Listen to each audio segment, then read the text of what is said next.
आपका स्वागत है। मैं हूं आपके साथ पूजा त्रिपाठी और आप देख रहे हैं 18 नाउ स्वदेश। और इस शो में हम आपको देंगे एक पूरा रिकैप आज दिन भर के ट्रेड सेटअप का, बाजार में किस तरह का कारोबार देखने को मिला और दिन के दौरान कौन कौन से अहम नतीजे आए, कौन कौन सी अहम खबरें आई, इस पर हम आगे आपके साथ चर्चा करेंगे। लेकिन सबसे पहले नजर डाल लेते हैं बाजार पर। और आज दिन भर हमने देखा कुछ उतार चढ़ाव के बाद जो क्लोजिंग हुई वो काफी शानदार हुई। हफ्ते के पहला कारोबारी सत्र और 119 अंक ऊपर निफ्टी बंद हुआ और सपोर्ट पूरी तरीके से देखने को मिला बैंक निफ्टी से, जहां पर कि 500 अंकों से ज्यादा की तेजी आज के सेशन में देखने को मिली है। तो आज दिन भर का सेटअप कैसा रहा पूरा और कौन कौन से एक्शंस में तेजी थी, कौन कौन से सेक्टर आज चल रहे थे, ये सब बताने के लिए मानसी हमारे साथ जुड़ चुकी हैं। मानसी बताइए। बिल्कुल, तो आज शुरुआत ज़रूर थोड़ी म्यूटेड देखने को मिली, लेकिन उसके बाद बाजार ने अपने आप को बेहतरीन तरीके से संभाला और कह सकते हैं कि हफ्ते की शुरुआत पिछले हफ्ते के एक डाउनसाइड के बाद अच्छी देखने को मिली और क्लोजिंग भी इनफैक्ट पूरे दिन के दौरान हमने काफ़ी अच्छे मार्केट एक्शन के साथ हरे निशान के साथ इंडेक्सेस में क्लोजिंग देखी और इनफैक्ट दिन के उच्चतम स्तर पर मार्केट आखिरी एक घंटे में भी नजर आए, जहां निफ्टी, बैंक निफ्टी की तरफ से अच्छा एक्शन। बैंक निफ्टी तो ऑफकोर्स परफॉर्म कर ही रहा था, लेकिन निफ्टी में भी हमने करीब 125 अंकों की मजबूती देखी और इनफैक्ट सेंसेक्स तो 60,000 के पार भी ट्रेड्स करके करीब 400 अंकों की बढ़त दिखा रहा था। बैंकिंग शेयरों में ऑफकोर्स फोकस रहा आईसीआईसीआई बैंक के पॉजिटिव सेट ऑफ नंबर्स के ठीक बाद हमने देखा कि अच्छी खासी मजबूती सेंटिमेंट बैंक्स फाइनेंशियल्स के लिए पॉजिटिव रहे, चाहे फिर वो बड़ी दिग्गज बैंकिंग प्लेस हो या फिर पीएसयू स्पेस हो, वहां पर अच्छा खासा एक्शन देखने को मिला। ड्यूरिंग दिस सेशन हमने देखा इंडसइंड बैंक के नंबर्स भी आए। ऑफकोर्स स्टॉक रिएक्ट नहीं कर रहा था, लेकिन on the face of it number जो है वो ठीक ठाक ही देखने को मिले। बैंक्स फाइनेंशियल्स के अलावा आईटी सेक्टर की चुनिंदा कंपनियां, मिड कैप आईटी प्लेस की अगर बात करें, पर्सिस्टेंट सिस्टम ने अच्छा एक्शन दिखाया। ड्यूरिंग दी सेशन हमने देखा अच्छी खासी मजबूती के साथ निफ्टी आईटी इंडेक्स भी करीब 200 अंकों की मजबूती दिखाया, तो उसमें पर्सिस्टेंट का स्टॉक करीब 4% की तेजी के साथ ट्रेड कर रहा था। इसके अलावा रियल्टी शेयरों की अगर बात करें, छोटी मझौली कंपनियां, heavy weights, real estate sector की अच्छा एक्शन दिखा रही थी। निफ्टी रियल्टी इंडेक्स में भी हमने हरे निशान के साथ बाइंग यहां पर देखी। HDFC life during the day काफी खबरों में रहा, इनफैक्ट न्यूज फ्लो भी था। एचडीएफसी लाइफ को और एचडीएफसी लिमिटेड को जो आरबीआई की तरफ से अलाउंस की खबर आती हुई देखी, उसके ठीक बाद स्टॉक प्राइस में ड्यूरिंग द डे मूवमेंट था। क्लोजिंग भी करीब 7% की मजबूती के साथ ही 7% अप मूव्स देखने को मिले। कंजम्पशन थीम थी जहां अच्छा एक्शन देखने को मिला। कुछ चुनिंदा सीमेंट काउंटर्स भी थे। इनफैक्ट ध्यान में रखें पूरा हफ्ता सीमेंट पैक के लिए और साथ ही ऑटो पैक के लिए इंपॉर्टेंट होगा, क्योंकि बजाज ऑटो के नंबर्स आने वाले हैं। ऑटो एंसिलरी एक थीम था। ऑटो एंसिलरी में एनआरबी बेयरिंग, फीएम इंडस्ट्रीज जैसे स्टॉक्स में अच्छी खासी बाइंग, मजबूती के साथ ट्रेड और नतीजों से ठीक पहले बजाज ऑटो के स्टॉक में भी करीब आधे % की तेजी हमने देखी। इसके अलावा सीमेंट पैक में अल्ट्राटेक सीमेंट, अंबुजा सीमेंट, डालमिया भारत, के सारे स्टॉक के नतीजों से ठीक पहले एक एक्शन, तो सीमेंट मिड कैप हो या फिर हैवी वेट्स हो, अच्छे एक्शन के साथ ट्रेड कर रहे थे। ड्यूरिंग दी क्लोजिंग हमने देखा एडवांस डिक्लाइन रेशियो मार्केट के अंडरटोन को काफी बुलिश दिखा रहा था। 17,700 के पार निफ्टी में क्लोजिंग दिखी और साथ ही बैंक निफ्टी में मजबूती के साथ हमने अच्छा खासा एक्शन देखा। दिन की शुरुआत से ही बैंक निफ्टी के सपोर्ट्स जो थे वो दिन के अंत तक कायम रहे। बैंक निफ्टी 42,635 के लेवल्स पर करीब 550 अंकों की मजबूती के साथ क्लोज हुआ और सेंसेक्स 60,000 के पार क्लोज होने में कामयाब रहा। तो शुरुआत हमने हल्की फुल्की देखी, लेकिन उसके बाद बाजार ने अपने आप को बेहतरीन तरीके से संभाला और दिन की क्लोजिंग तक पहुंचते पहुंचते अच्छा एक्शन दिखा। बिल्कुल, 2 दिन के ऊपरी स्तरों पर के पास आज बाजार बंद हुआ। 60,000 के ऊपर के लेवल्स आज सेंसेक्स में देखने को मिले और निफ्टी और बैंक निफ्टी में भी शानदार तेजी थी। बहुत बहुत शुक्रिया मानसी आपका ये सारी जानकारी देने के लिए। चलिए अब आगे बढ़ते हैं और इस दौरान दिग्गज मार्केट एक्सपर्ट्स का और कॉर्पोरेट्स का क्या व्यू बन रहा है बाजार पर, एक एक करके आपको ये भी सुनवा देते हैं। और ऐसे में इस बीच हमारी बात हुई रियल एस्टेट कारोबार पर रेमंड ग्रुप के एमडी गौतम सिंघानिया से, और उनका कहना है कि लोग घर खरीदने का फैसला बेहद मुश्किल से लेते हैं, इसलिए अगर इन्हें समय पर घर ना सौंपा जाए तो इससे ब्रांड प्रभावित होता है। एक रेमंड ब्रांड में ट्रस्ट है, and the only way you can build the trust in the real estate brand. आज मैंने जैसे आपको अर्लियर कहा कि फैब्रिक में भी इमोशन बहुत है। It makes you look good, makes you feel good. आज आपको मैं एक सिंपल एग्जांपल देता हूँ। फैब्रिक में अगर आप जो भी शर्ट पहने हो या जैकेट पहने हो, अगर आप खाली उसमें से लेबल निकाल दें, एक लेबल आता है पीछे आता है जैकेट में, आप अगले बार वो जैकेट पहन नहीं पाओगे। आप एक बार ये एक्सपेरिमेंट ट्राई करिए। वो ह्यूगो बॉस का भी हम बनाते हैं, मार्क्स एंड स्पेंसर का भी हम बनाते हैं। वही सेम सूट पे मैं दूसरा लेबल लगा करके तीसरे प्राइस में बेच देता हूँ। नाउ रियल एस्टेट में भी it is all about emotion, because we have to understand कि आज जब आदमी घर खरीदता है, it is a very very big decision for him, and all his savings, not only his savings but the loan from the bank, he overstretches and he wants to buy a house. अभी 50 साल पहले क्या होता था, हम लोग कहते थे कि जब हम 70 साल के हो जाएंगे हमें घर खरीदेंगे सेविंग्स के साथ। आज आपको फाइनेंस अवेलेबल है, and if you commit something, the most important thing is if you commit something and don't deliver, there will be a huge backlash. And हमने क्या किया, हमने जो रेरा का कमिटमेंट था, हमने 18 महीने, सो 10 दिसंबर 2022 मैंने 900 apartment 2 years ahead of RERA deliver कर दिए। जो हमारा पहला एक्सपीरियंस था, सेंटर था, एक बड़ी हमारी पुरानी मिल थी, उसका मैंने बनाया, 32 करोड़ रुपया खर्चा किया। एक कंपेटिटिव बिल्डर आया, बोला हमको देखना है सर, आइए देखिए। हम बोले कि जिसको आना है आके देखिए। तो बोला as a builder we can not invest 32 crores। I said I am not a builder, I am a brand builder. Good one, very good one. And that 32 crores put my brand where it is today. 500 crores of advertising would not do that, because the experience I delivered, I showed the apartments, and today our experience center is world class. चलिए अब आगे बढ़ते हैं और बात करते हैं commodity market की। और आज हम देख रहे थे कि कमोडिटी मार्केट में भी काफी एक्शन देखने को मिल रहा है, तो पूरा एक्शन बताने के लिए विश्वमोहन हमारे साथ जुड़ चुके हैं। विश्वमोहन बताइए। देखिए, गोल्ड और सिल्वर की अगर बात करें तो शुरुआती कमज़ोरी के बाद अब धीरे धीरे रिकवरी लौट रही है। MCX पर अब 60,000 के बेहद करीब सोने का भाव आ चुका है। चांदी में भी 74,700 रुपये के आसपास कारोबार हो रहा है। वहाँ पर भी अगर दिन के निचले लेवल से देखेंगे तो अच्छी रिकवरी दिख रही है। कॉमेक्स पर सोना $2,000 के करीब पहुँच चुका है, $25 के ऊपर कॉमेक्स पर चांदी है। अब लेकिन पूरी तरह से बुलियन मार्केट की नज़र है मई की जो बैठक है US फेड की, वहाँ पर किस तरह के फैसले आएंगे। लेकिन मार्केट का जो कंसेंसस यही बन के निकल कर आ रहा है कि फेड इसमें 0.25% ब्याज दरें बढ़ा सकता है। लेकिन कच्चा तेल अगर आप देखें तो यहाँ पर अभी भी दबाव है। आज के सत्र में भी यहाँ पे कमजोरी दिख रही है। पिछले हफ्ते हमने देखा था कि 5% तक की गिरावट दिखी थी, वो गिरावट कंटिन्यू होती दिख रही है। ब्रेंट क्रूड का भाव $81 के आसपास है।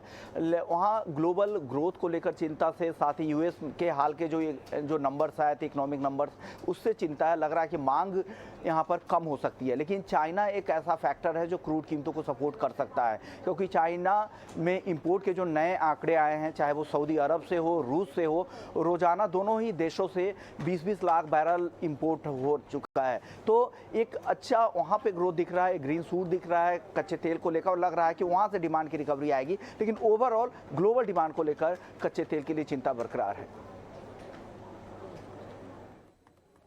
बिल्कुल, बहुत बहुत शुक्रिया विश्वमोहन आपका ये सारी जानकारी देने के लिए। तो सोने चांदी में अब हम देख रहे हैं कि हल्की रिकवरी देखने को मिल रही है। अब आगे बढ़ते हैं और बात करते हैं कुछ स्टॉक्स पर, जहां पर कि आज अच्छा एक्शन देखने को मिल रहा था। और इसमें HDFC लाइफ के स्टॉक में आज करीब 5% तक की तेजी थी। इसके पीछे की वजह क्या थी, बताने के लिए शरद हमारे साथ मौजूद हैं। शरद बताइए। जी बिल्कुल, फोकस में रहने वाला HDFC लाइफ इंश्योरेंस, और यहाँ पे जो one of the top gainers Nifty के इंडेक्स में है। और याद रखिए, एक इम्पॉर्टेंट स्टॉक की ओवरहैंग जो है वो कंप्लीट हो गई है। RBI ने अलाउ कर दिया HDFC बैंक को 50% या उससे ज़्यादा स्टेक रखने का HDFC लाइफ में। अब याद रखिए, अगर RBI ये अलाउ नहीं करता तब जो है ओवरऑल HDFC बैंक को अपनी स्टेक घटानी पड़ती लगभग 30% का। इसका मतलब एक सप्लाई ओवरहैंग रहता लगभग 18.35% स्टेक का HDFC लाइफ में। अब आगे जाते हुए क्या होगा, आगे जाते हुए जो है एक पॉसिबिलिटी है कि जो एंटिटी है ये ऑलमोस्ट 1.35% स्टेक बढ़ा सकती है मर्जर के पहले। और अगर ओवरऑल देखा जाए अभी शेयर होल्डिंग पैटर्न में तो HDFC का लगभग 48.65% स्टेक है, लेकिन बड़े दिग्गज इन्वेस्टर्स भी हैं जैसे कि एबरडीन और एक्साइड लाइफ, जहां पे उनका लगभग 2 से लेकर 4% स्टेक होल्डिंग कंपनी में है। लेकिन आगे जाते हुए ट्रिगर्स क्या रहेंगे HDFC लाइफ के, उसको फोकस करते हैं तो यहाँ पे देखेंगे कि HDFC बैंक जो है मेजॉरिटी शेयर होल्डर बन जाएगा HDFC लाइफ का। इसके अलावा जो है एनालिस्ट एक्सपेक्ट करें कि अलाइनमेंट होगी दोनों कंपनीज़ की और आगे जाते हुए सिनर्जीज इस पे जो है डेवलप करने देखने मिल सकती है। और याद रखिए जो काउंटर शेयर होता है HDFC लाइफ का वो भी एक्सपेक्टेड इंक्रीज़ करेगा क्योंकि HDFC बैंक की ग्रोथ रेट के साथ ये मैच करेगा। और ओवरऑल याद रखिए HDFC बैंक जो है लगभग 50% HDFC लाइफ का APE यानी कि एनुअलाइज्ड प्रीमियम इक्विवेलेंट कंट्रीब्यूट करता है। और इम्पॉर्टेंटली जो कॉस्ट ऑफ डिस्ट्रीब्यूशन होता है HDFC बैंक का वो आगे जाते हुए कम हो सकती है। और जब ये कम होगा तो HDFC लाइफ के खुद के मार्जिन्स में जो है उसमें भी ओवरऑल एक इम्प्रूवमेंट देखने मिलेगा। बिल्कुल। तो HDFC लाइफ आज हमने देखा कि RBI से बड़ी राहत मिली जिसके चलते 5% तक की तेजी HDFC लाइफ के शेयर में देखी गई। अब बात करते हैं नतीजों की और कल जारी होंगे दिग्गज FMCG कंपनी नेस्ले के नतीजे। क्या अनुमान है नतीजों से, बताने के लिए विनी हमारे साथ जुड़ चुकी हैं। विनी बताइए। तो नेस्ले के जो Q1 कैलेंडर ईयर 23 के नंबर्स है जो है जैन टू मार्च क्वार्टर के नंबर्स, वहाँ पे हम लोग एक्सपेक्ट कर रहे हैं कि कंपनी देखेगी डबल डिजिट ग्रोथ, 11% की रेवेन्यू ग्रोथ एक्सपेक्टेड है वहाँ पे। पर प्रॉफिट्स में थोड़ी डिक्लाइन एक्सपेक्टेड है, प्रॉफिट डिक्लाइन होने वाला है 1% से, ये हमारी एक्सपेक्टेशन है। और प्रॉफिट आएगा 588 क्रॉस। मार्जिन में भी थोड़ी प्रेशर तो रहेगी क्योंकि भूले मत मिल्क प्राइजेस बढ़ ही रहे थे ये क्वार्टर में, तो मिल्क प्राइजेस की वजह से जो उनका डेयरी बिजनेस है, मिल्क बिजनेस है, कन्फेक्शनरी बिजनेस है, वहाँ पे थोड़ी इम्पैक्ट हो सकती है मार्जिन्स पे। और इसीलिए मार्जिन्स एक्सपेक्टेड है कि ये टाइम थोड़े कॉन्ट्रैक्ट हो जाएंगे। मार्जिन्स एक्सपेक्टेड है EBITDA मार्जिन्स 22.6% वर्सेस 23.3%। अभी दूसरे फैक्टर्स की बात करें तो ओवरऑल रेवेन्यू ग्रोथ को क्या सपोर्ट करेगा, एक तो वॉल्यूम ग्रोथ जो एक्सपेक्टेड है, ये इन्फर्ड नंबर है, वो है 3 to 4% एक्सपेक्टेशन है एनालिस्ट की वॉल्यूम ग्रोथ में। उसके अलावा अच्छी मोमेंटम, डिमांड मोमेंटम एक्सपेक्ट है कि कंटिन्यू रहेगी नेस्ले के लिए ग्रोथ में, ओवरऑल वो सपोर्ट करेगी। और उनका जो मेन जो बिजनेस है नूडल्स और बिस्किट कैटेगरी की बात करें, वहाँ पे रेजिलिएंट डिमांड एक्सपेक्टेड है कि वहाँ पे ग्रोथ अच्छी ही रहेगी कंपेयर टू अदर कैटेगरीज। उसके अलावा बात करते हैं तो जैसा मैंने बताया मिल्क प्राइसेस की वजह से जो बढ़ते हैं उसकी वजह से मार्जिन्स पे इम्पैक्ट रहेगा, पर may be quarter on quarter basis पे थोड़ी इंप्रूवमेंट हम लोग देख सकते हैं मार्जिन्स में। इंपॉर्टेंट फैक्टर्स जो वॉच आउट करेंगे तो वन तो मैनेजमेंट की कमेंट्री क्या आ रही है रॉ मटेरियल कॉस्ट पे, और दूसरा रूरल और आउट ऑफ होम कंजम्पशन कैसा है, न्यू प्रोडक्ट पाइपलाइन क्या है, और डिमांड ट्रेंड्स क्या है कंपनी की पैकेज फूड में। ये इंपॉर्टेंट फैक्टर्स है वॉच आउट करने के लिए। बिल्कुल, बहुत बहुत शुक्रिया विनी आपका ये सारी जानकारी देने के लिए। तो ये थे नेस्ले के अनुमान। इसके अलावा बजाज ऑटो के भी नतीजे कल जारी होंगे चौथी तिमाही के, और बजाज ऑटो से क्या उम्मीद है ये बताएंगी सृष्टि बताइए। जी हाँ, इस बार बजाज ऑटो के नंबर्स की बात करें तो जैसा कि हम वॉल्यूम के फ्रंट पे जानते हैं कि एक्सपोर्ट्स यहाँ पे सबसे ज़्यादा निराश करता हुआ नजर आया है। तिमाही दर तिमाही देखें तो 21.5% की इनकी एक्सपोर्ट मार्केट वॉल्यूम्स में डिक्लाइन होती हुई दिखी है, और ये बजाज ऑटो के लिए सबसे बड़ा कंसर्न है क्योंकि 50% से ज़्यादा आय वो अपनी एक्सपोर्ट मार्केट से ही लाते हैं। इसका असर ओवरऑल नंबर्स पर पड़ेगा, पर जी हाँ, डोमेस्टिक मार्केट से काफ़ी सहारा मिला है इस बार। अगर हम देखें तो 125cc प्लस सेगमेंट उसमें बेहतर प्रदर्शन रहा है और 3 व्हीलर सेगमेंट ने भी अच्छा प्रदर्शन किया है। तो ऑल इन ऑल इनकी जो वॉल्यूम्स हैं वो तिमाही दर तिमाही 13% गिरी हैं। अब नंबर्स की अगर हम बात करें तो यहाँ पे हम तिमाही दर तिमाही हल्की गिरावट की ही उम्मीद कर रहे हैं। अगर हम देखें तो कंपनी की आय में करीब 10% की गिरावट की हमारा अनुमान है।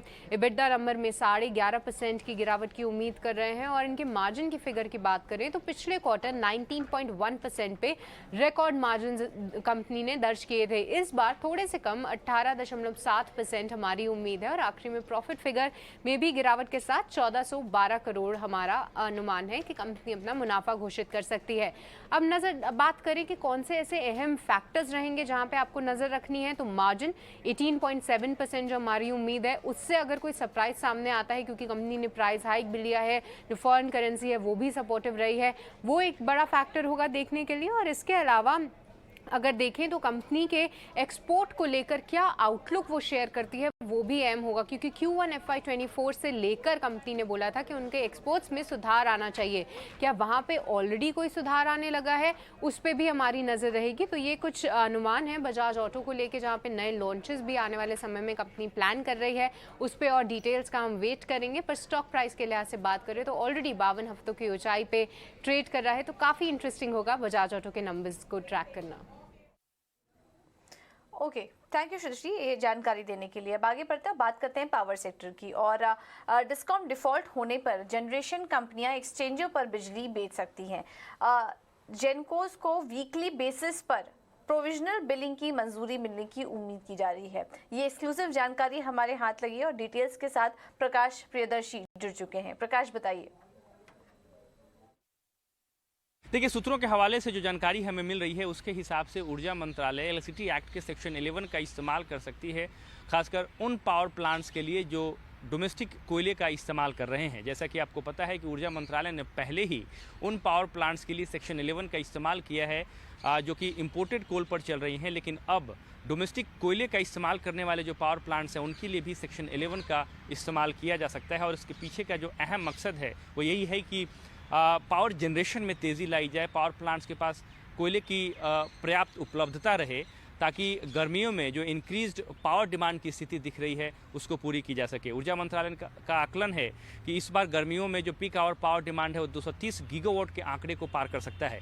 और साथ ही साथ जो कोयले की सप्लाई की अगर बात करें, डोमेस्टिक कोयले की सप्लाई की बात करें, तो पहली छमाही में यानी कि वित्त वर्ष 2024 की पहली छमाही में रिक्वायरमेंट के मुकाबले करीब 20 मिलियन टन कोयले की शॉर्टेज जो है वो दिख रही है। लिहाजा ये तमाम प्रयास ऊर्जा मंत्रालय कर रहा है ताकि कोयले की उपलब्धता बनी रहे और पावर जनरेशन में तेज़ी आए। सेक्शन 11 के इस्तेमाल के जरिए कुछ अहम इंस्ट्रक्शंस जो है पावर प्लांट्स को और डिस्कॉम्स को दिए जा सकते हैं।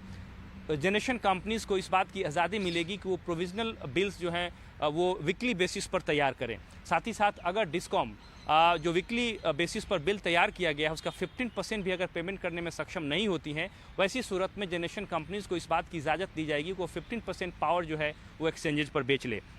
साथ ही साथ उन्हें आवश्यक रूप से कम 6% कोयला जो है इंपोर्ट करना होगा ब्लेंडिंग पर्पस के लिए। साथ ही साथ स्टेट और डिस्कॉम्स जो हैं, क्योंकि इंपोर्टेड कोयले के इस्तेमाल बढ़ने की वजह से इसका फाइनेंशियल इम्पैक्ट भी आएगा, लिहाजा एक सेपरेट मेथोडोलॉजी तैयार की जाएगी ताकि टैरिफ पर इसका कितना इम्पैक्ट हो सकता है, इसको कैसे पास ऑन किया जाएगा, इसकी रूपरेखा तैयार की जाएगी। जो कॉम्पनसेशन की रकम क्या होनी चाहिए, इसका जो कैलकुलेशन है वो स्टेट और डिस्कॉम ही करेंगे और बाकी जो शर्तें हैं वो PPA के हिसाब से ही होंगी। मकसद ये है कि पावर जनरेशन में तेज़ी लाई जाए, कोयले की उपलब्धता बना कर रखी जाए ताकि जो पीक आवर डिमांड है गर्मियों में उसको पूरी की जा सके।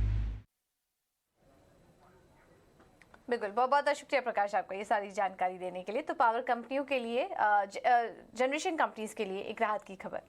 चलिए फिलहाल इस बुलेटिन में इतना ही, लेकिन खबरों का सिलसिला आगे भी जारी रहेगा। मुझे दीजिए इजाजत, नमस्कार।